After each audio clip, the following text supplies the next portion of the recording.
Magandang hapon, Timog Dos.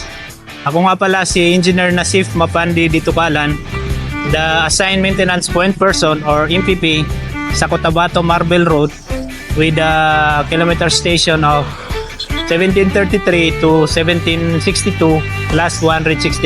So ang activity po natin ngayon ay paglilinis ng line canal which is under sa code defect na 09 which is clogged drains. Ang pa natin under sa clogged drain, ang isa silted line canal which is ito yung ginagawa nila ngayon.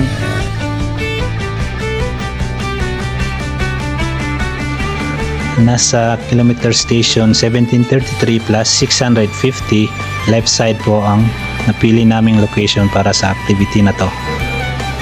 Ang recommended corrective measure para dito ay manumanong paglilinis o pag-aalis ng bara sa kanal o culvert.